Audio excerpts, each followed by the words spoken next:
maa ngi tudd Moustapha Ngom nekk le secrétaire général de l'ASC.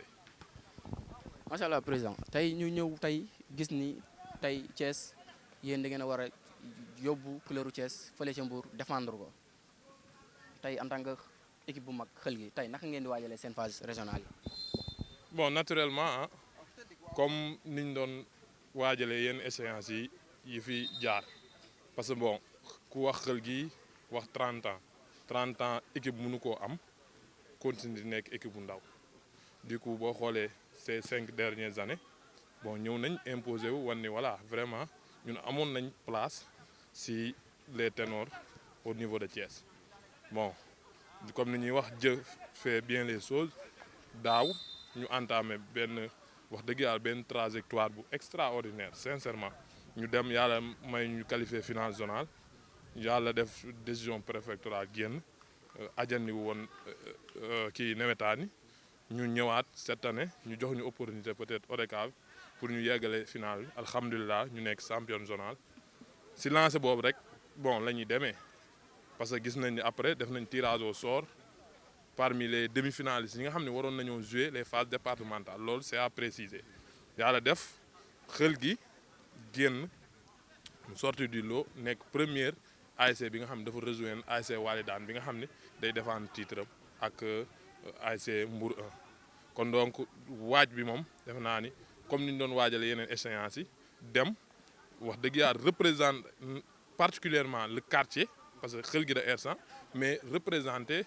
tout le département de Thiès loolu moo nekkoon wàccaay. voilà comme ni nga ko waxee rek daanaka boo représenté zone bi représenté nga département bi loolu moom wax ju leer la léegi tey ñu gis ni tey phase bi ngay dugg bokkul ak phase bi régionale phase régionale nga jëm bokkul ak phase zonale parce que équipe yi ngay xam inconnu lañ te de un joué wuñ ko Thiès tey waaj bi nan ngeen ko gën a préparé parce que zonale bu ñu nee zonale ak régional y a une différence tey yéen en tant que yéen ñi nga xam ne da ngeen a yàgg joué ci au niveau zonal tey ñu jël leen pour ngeen représenter Thiès tey naka ngeen koy gën a waajee parce que am na différence bu ñu nee régional ak zonal am na différence. waaw dëgg la différence mi ngi fi loolu on en disconvient même pas mais nag tey jii ñun nous misons sur le talent non seulement mais sur le travail de l'staff technique et j'en profite pour wax dëgg yàlla delloo njukkal coach Vieux ak ñi mu àndal di liggéey ak tamit l'équipe dirigeante bi nga xam ne moom laa bokk donc ñun ni ñuy waajee mooy prendre toutes les précautions waaj xam ni bu ñuy dem foofu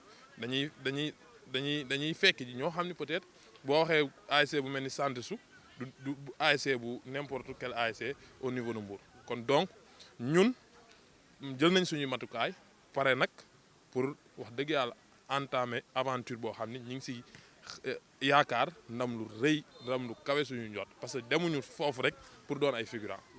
dañoo dem pour affronter équipe yi nga xam ne ñoom la ñuy jonganteel pour vous dire que na ñëpp mobiliser wu dès à présent xam ni duñu dem yombal leen ko bien vrai que c'est notre première participation mais nag li ñu wane daaw ak ren mën nañoo am xel njort ni bu ñu demee fa dinañ briller te man gëm naa loolu. macha allah comme ni nga ko waxee rek fa la ñu léegi tey en tant que dirigeant lan ngay yebee say supporters yi nga xam ne ñoo dëkk ci koñ bi tey mobilisation soxla nañ ko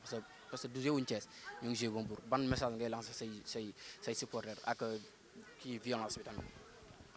waaw di wax ni comme niñ ko tàmm di waxee non à la violence boo gisee nawetaan benn allure bu ne surtout à Thiès léegi dafay émaillé de violence te loolu mën naa ñàkk que quand on parle de Thiès rëyu nganul ñëpp ay mbokk lañ mais li may wax Thiès là c'est valable à Mbour keneen feneen ak feneen parce que nous sommes tous des Thiessois mais au-delà de ça nous sommes des Sénégalais te football dafa war a boole war a diviser di ñaax encore une fois supporters yi ñu ànd ak dal ak yar ñëw supporter seen équipe pousse ñoom seeni joueurs ñu dem jëli ndam li continuer aventure et pourquoi pas jël sacre bi nga xam ne le sacre régional waaw defe naa ni loolu daal mooy li nga xam ni mooy yooyu la ñu am pour ñaax ñi nga xam ñu non seulement suñuy supporters mais ñi nga xam ne dañuy jógee Thiès dem supporter ASC Xël gi supporter ASC Mbour 1 supporter ASC Walidane loolu daal mooy li nga xam ni amoon nañ yéene partager ko pour ñëpp déggu xam ni c'est Thiès qui joue et Thiès doit gagner. Quand je dis que Thiès doit gagner mooy ndam li du génn Thiès. Au-delà du département il y a la région de Thiès donc phase régionale lañ wax kon ñun suñu mbokk mburuwaay yi ñuy fekk si tamit ñu ngi leen ñaan ñu ànd ak dal ak yar ñu jouer que le meilleur gagne. macha allah sa dernier mot. Dernier mot bi mooy wax ni ensemble nous vaincrons loolu laa gëm ñun suñu philosophie mooy nous sommes une famille nous formons une famille parce que fii boo dee xool amaana wute nañ si ñu jóge dañuy jëm am sax ay joueurs yoo xam ne jógewuñu fii. waaye tout d'abord ñu ngi leen di sant bu wér yéen di leen remercier parce que ñun aussi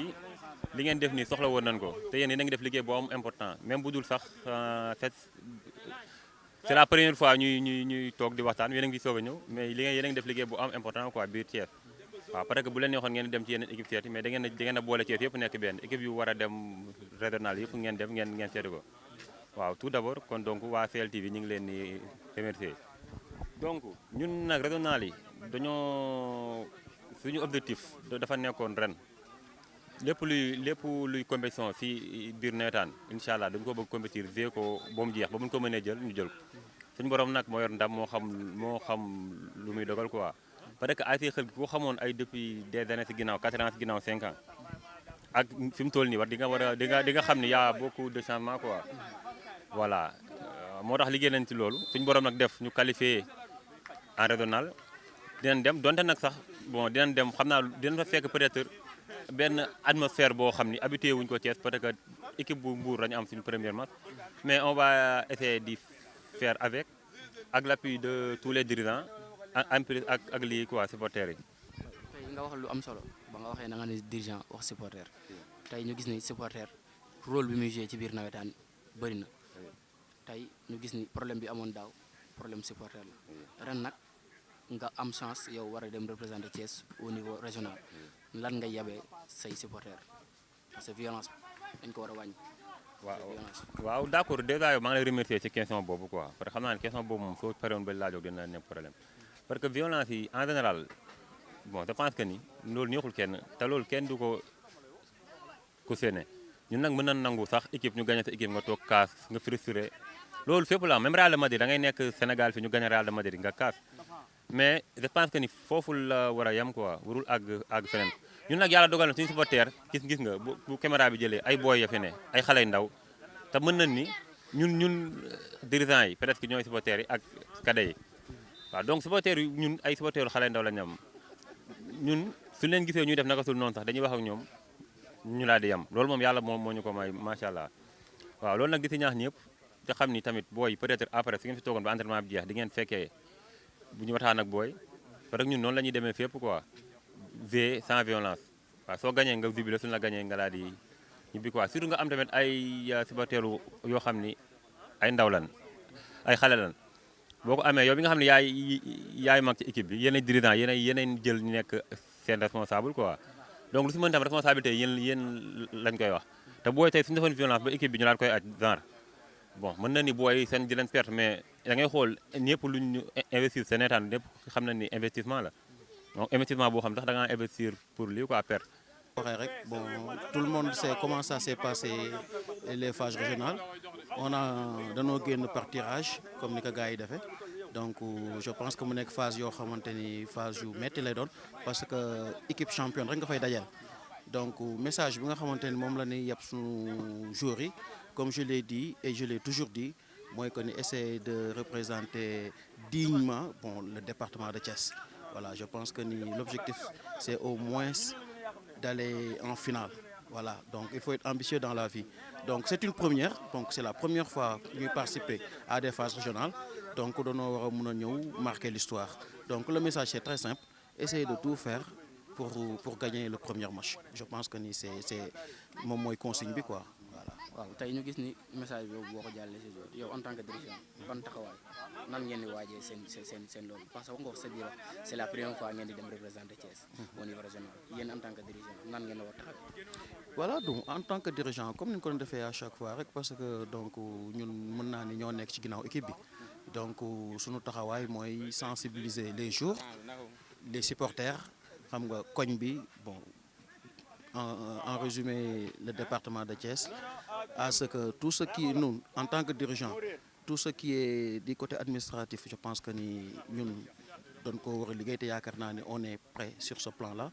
donc taxawaay bi rek mooy accompagner les gosses xam nga vraiment jéem leen a yokk fit à ce que vraiment ñu def une prestation boo xamante ni ce sera une prestation honorable voilà donc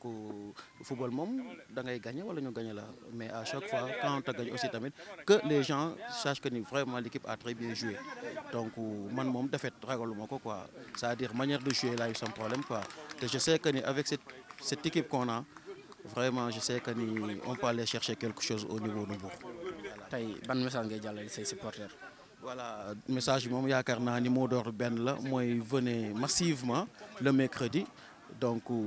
soutenir notre équipe bon supporters yi muy góor ñi muy jigéen ñi muy paa yi ñi mënut a dem aussi tamit ñu toog seen kër ñaan ñi nga xamante ne mën nañoo dem xam nga ñu ñëw massivement supporter seen équipe parce que équipe aussi tamit bu dee football day laaj am ñu nekk ci ginnaawam di koy supporter parce que da koy yokk day yokk équipe bi quoi voilà donc comme on a bon équipe bu kii wala nag comme ñu ngi doog a wax ni ma waxee les moyens financiers font un peu défaut mais néanmoins on a pu régler 2 quarts pour que à ce que les supporters viennent xam nga supporter leur équipe mot d'ordre bi daal c'est ça vraiment ñëpp ñëw accompagner équipe bi vraiment vers la victoire voilà. comme ni mu ko waxee rek supporter yi nag bu ñu nee supporter du supporter xel gi kese parce que xel gi dafa génn bi pas représenter niveau Thiès kon képp koo xam ne libre na am nga temps mën nga dem mën nga ñëw seetaan si supporter Thiès du xel gi kese. ñu gis ni xel gi dafa war a dem phase régionale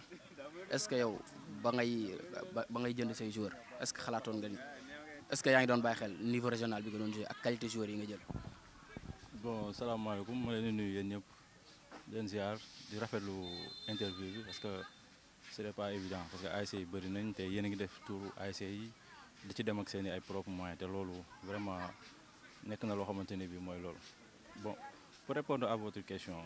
bon ñun bi ñuy préparer suñu saison dañ ko préparer pour delluwaat final ku ni nawetaan moom surtout zonal moom final ngay gën a viser quoi. bon par la suite nag ci la ñu régional yi dabee si yoon bi bon après ñu adapté wu nag ci situation boobu parce que sóoraal nañu régional yi parce que bi ñu ko yëgee ni qualifié nañ rek automatiquement suñu recrutement gën nañ ko yokku gën a xoolaat modèle joueur yi ñuy wut xoolaat joueur yi nga xam te ne ñu ngi compétir nekk ci championnat yi xam nga pour préparer éventuellement à ça quoi parce que tamit bëgg nañ tamit boo demee ba di représenter région bi tamit wala département bi tamit nga présenter équipe boo xamante ne bi vraiment macha allah ku ko gis du wax ni lii wala ni laa nga am joueurs yi am niveau joueurs yi compétir pare mettre leen dans de très bonnes conditions waaw loolu moom liggéey nañ ci bu baax a baax waaw. tey ñu gis ni comme li ma wax sànq tey nga war a représenter Thiès tey yow en tant que dirigeant lan nga yebee say joueurs ak say supporters. bon pour joueurs yi moom dañu wax toujours comme li ñu leen daan wax rek ñun moom dañu di wax toujours travail góorgóorlu xam nga boole ci ak professionnalisme. parce que football tamit quel que soit alpha niveau boo mënti nekk tamit dañ ciy boole professionnalisme boo amee professionnalisme rek foo dem doo sonn quoi te di nga mën a compétir fu ne quoi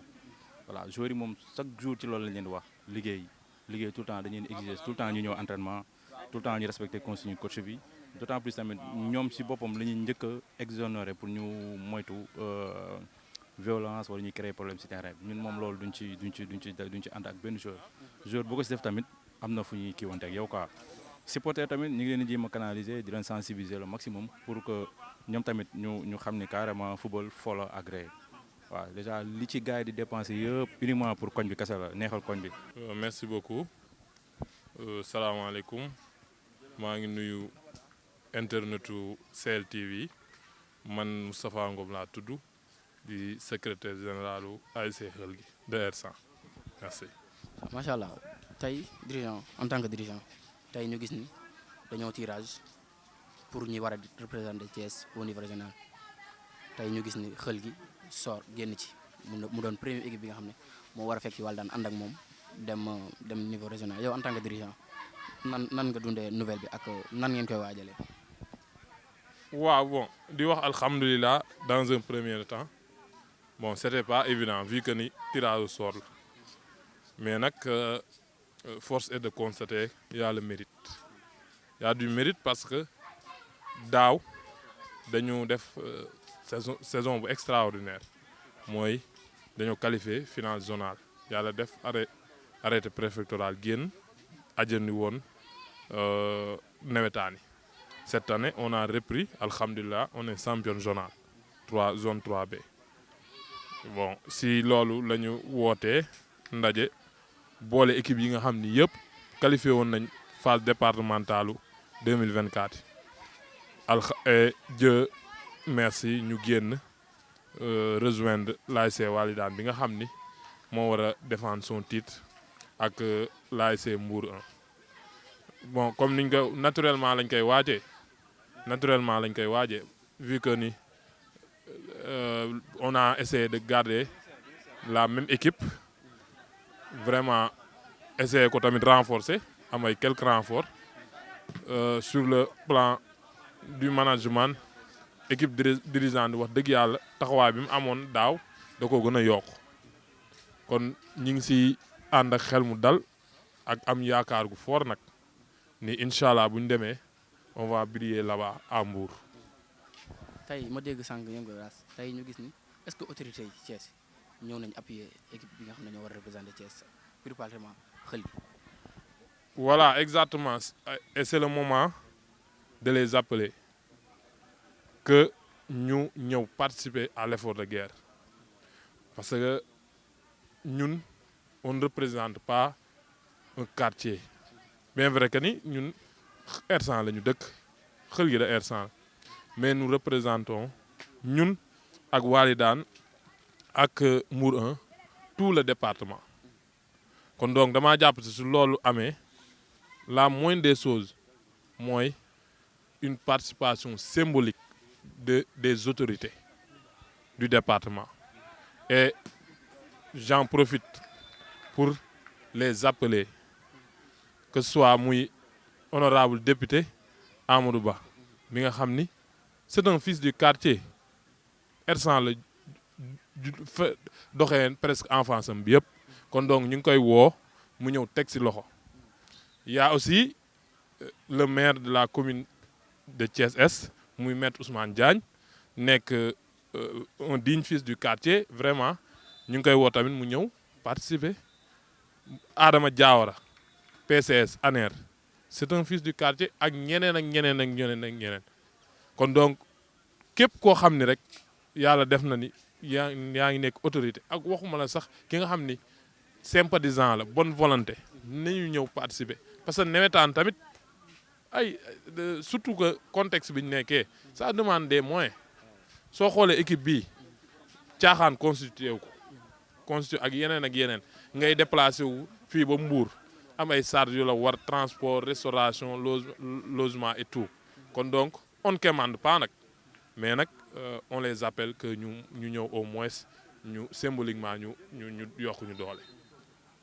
macha allah tey ban message ngay lancer say supporters. waaw un message de paix un message boo xam day prôner la non violence parce que ñun ku ñu xamee ne ñun presque nous sommes l'une des équipes yi nga xam ne ñoo gën a fair play parce que ñun doo que ñu gagné que ñu ñàkk gagné ñun dañuy dem ñibbi tranquillement donc si kii boobu nag laa leen di woo encore une fois c'est pas parce que dañuy dem Mbour di wane beneen jikko ñun sereinement boo gisee nous sommes sereins dara fëqul suñu bët dara rëyul suñu bët ragaluñu defuñu dara dinañ dem et loolu laa leen di woo presque tous les supporters ñu dem teel a jóg dugg seen oto seeni car déjà on a mobilisé des cars ñu dugg seeni car dem pousser l'équipe vers la victoire parce que nag demuñu pour doon ay figurants foofu dañoo dem pour compétir parce que nag on a mis les moyens il y a les joueurs vraiment il y a du talent il y a staff technique bi nga xam ni vraiment coach Vieux Diouf moo nekk sa bopp ba di abattre un travail colossal. macha allah sa dernier mot. comme ni ma ko tàmm di waxee ensemble nous vaincrons parce que loolu laa gëm ñun suñu sacerdoce loolu la ñun on est une famille boo xoolee sax équipe dirigeante beeg joueurs yeeg yooyu yëpp ñooy toogandoo ñooy kafandoo ñooy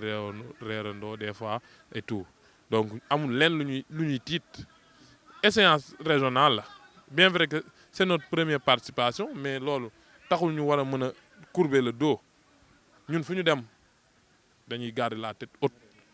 wane ñun xël gi lañ dëkk ñun R100 lañ dëkk et moo profité lancer un appel fort. tey coach ñu ñëwoon seet si leen tey en tant que coach ndax ngay gisee say joueurs yi nga xam ne ren dañoo am privilège war a représenter Thiès au niveau régional yow en tant que seen coach naka ngay gisee équipe bi ak yan attente ngay xaar ci équipe bi.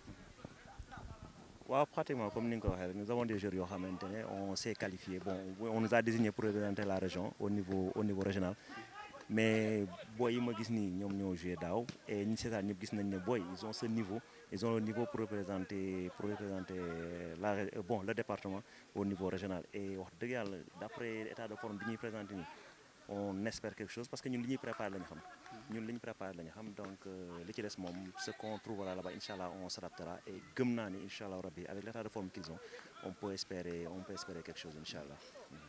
tey coach ñu gis ni attente bi dafa nar a bëri mooy bu ma déggee sànq maa ngi koy wax suñu dirigeant bi naan ko c'est la première fois xel gi nar a représenter Thiès au niveau régional tey yow en tant que coach est-ce que loolu bàyyi nga ci xel te li ma wax sànq attente bi nekkatul attente zone bi kese àdduna département en tant que coach yow naka ngay dundee loolu. waaw donc non man à mon niveau je crois qu'il y a pas de pression parce que d'autant plus que ne dañuy préparer ñun on se prépare pas pour des équipes zonales mais on se prépare pour d'une manière générale donc ñu dem football yi ak ñeneen parce que tamit quoi qu'on puisse dire c'est un match comme tous les autres et c'est ce que j'ai l'habitude de dire à mes joueurs ñun dañuy préparer match par match on va y aller inchallah on va jouer un match avec une équipe qu'on ne connaît pas certes parce qu'on n'a pas déjà vu jouer nii mais jàpp naa ne jëg say dëkkandoo moo gën a métti jouer ñoo xamante ne xamoo leen bon loolu moom je crois que te booy pare nañ ko psychologiquement te loolu moo ci ëpp solo pare nañ ko physiquement et techniquement tactiquement pare nañ ko aussi je crois que ne on n'aura pas d'inquiétude à se faire par rapport à ce niveau. tey ban message ngay lancer say joueurs ak say supporters. waaw samay joueurs concentration humilité concentration comme li ma wax toujours et discipline surtout pour les supporters moom mooy message bi ñuy woote chaque jour mooy fair play non violence toujours. capitaine nu ASC Xel gi dañ koy jox mu présenté wu. asalaamaaleykum sama gars yi maa ngi nuyu internet yi man la Mamadou Sy ñu gën maa xam si suri capitaine ASC Xel gi di nekk équipe ASC bu war a représenté ren jii nii régional département bu Thiès di woo waa Thiès yëpp ñoo jàpp si. macha allah capitaine tey ñu gis ne yow yaay capitaine équipe bi yaay noyau équipe bi tey message bi jógee ci dirigeant yi ci yow la war a njëkk a jaar. doo ko bàyyi tan yow en tant que capitaine lan nga yebee say joueurs ak ban message ngay lancer say joueurs. waaw kon régional la moom c'est la première fois ASC Xel di ko jouer muy compétition boo xam amaana da nga ko doon ñaan ay at pour di ko jouer mu nekk benn bunt boo xam dañuy permettre ñu jouer kon phase nationale mu nekk tamit compétition boo xam ASC mosu koo jouer te muy compétition prestige maanaam sama joueur leen yebee rek kon dab ñu maintenir kon ni nga daan defee rek ni nga ko daan defee daal zonal bi ren jii ñu commencé waaxo def ko ci final bi noonu laa leen yebee même état d'esprit même si compétition yi du benn niveau du benn mais ñun wóolu naa sama joueur xam naa ne qualité bi fi ne ak li nekk fii Mbour tamit ak ñi koy représenté yeneen ASC yeneen dëkk yëpp bu ñu fa demee ak li ne fii nii tamit gëm naa sama joueur tamit gars yi ñu leen ëppalee dara maximum de concentration rek te xam dañoo war a dem jëli ñëwaat. macha allah tey jóge nañ ci joueur yi tey bu ñu nee ASC supporter mooy 12e homme bi tey ban message ngay lancé say supporter. waaw kon nu ma ko waxee joueur rek laa ko waxee supporter waaw dañuy dem Mbour déjà première équipe bi ñuy daje rek mi ngi war a daje Sandesu mercredi incha allah muy équipe bu mag Mbour kenn du ko présenté muy équipe bu am mbooloo tamit di dëkk mën na ko ne ko gars yi di waxee dëkkal may wax supporter yëpp ñu ñëw jàpp si pousser équipe bi vers la victoire quoi parce que tamit soxla nañ ñoom dañu leen di soxla bu baax a baax kon dem ni nga daan defee daan nañ ko def sax dama leen gën a soxla ren yi ñu ñëw defaat ko ci phase régionale yi. comme ni mu ko waxee rek capitaine wax na lu am solo parce que supporter mooy 12e homme te ni mu ko waxee dégg nga ko nee na équipe bi ñu dajal équipe bu mag la kon supporter yëpp la ñuy woo du supporter koñ bi rek bu ñu nee Xel gi ba tey ñu ngi taxaw ak ki nga xamante ni bokk na li ma wax sànq ci noyau équipe bi muy supporter bu ñu nee équipe supporter mooy 12e homme bi tey ñu taxaw ak kenn ki nga xam ne bokk na ci commission supporter yi tey ñu jox ko mu présenté wu. waaw salaamaaleykum maa leen di char yéen ñëpp di leen bëggee di leen jox seen wàccuwaay bu baax a baax man la Aliou Koundoul membre de la comité supporter de l'ASC Khelgui. waaw tout d'abord dama leen di remercier pour ce déplacement lii moom ça prouve quelque chose quoi ndax bu dul dara l'ASC Khelgui Thiès lay représenté kon bu yàlla defee ñun ñuy dem di xeexal Thiès kon yoon la geste bi ngeen def geste bu rafet la pour mën a véhiculer plus le message. Concernant comité supporter moom lu ñuy waajal ci régional yi moom comme tous les comités supporters il y aura une belle organisation boo xam ne dina am au sein de nous et aussi comme que nawetaan lañ wax association culturelle et sportive lépp di ngeen ko fa gis provenant de nous. Nous appelons également à non violence à tous les supporters yi nga xam ne ñoom lañ fay dajal au niveau de l'estade que ni ñun nous sommes les premiers à véhiculer ce message jàmm lañ bëgg jàmm salaam di ñaan yàlla may ñu ndam ci kaw cosaan ok jaajëf. tey côté mobilisation tey gis nañ ni da ngeen di génn Thiès dem Mbour côté boobu waa koñ bi est-ce que message bi jàll na naka ngeen di préparer loolu pour dem bi. waaw comme ni nga ko xamee rek régional moom newul lu ndaw te ku ne régional rek wax na coupe boo xam ne daanaka bépp équipe boo xam ne moo ngi au niveau de Thiès wala Mbour wala Tivaouane tey ji pare na pour jël ko et cela nécessite une belle organisation au niveau des supporters ci loolu nag am na ay dirigeants yoo xam ne wala ay bonne volonté yoo xam ne ñoo ngi au sein de l'ASC yoo xam ne ñu ngi ñuy appuyer financièrement et aussi matériel waaw loolu nag ñu ngi leen ciy sant bu baax di leen remercier bu baax a baax déjà présent nous à notre disposition fi ne nii amagum nañ 3 quarts yoo xam ne war nañoo départ pour rejoindre Mbour loolu nag ñu ngi leen ciy sant bu baax di leen si remercier bu baax di leen wax ne di ngeen gis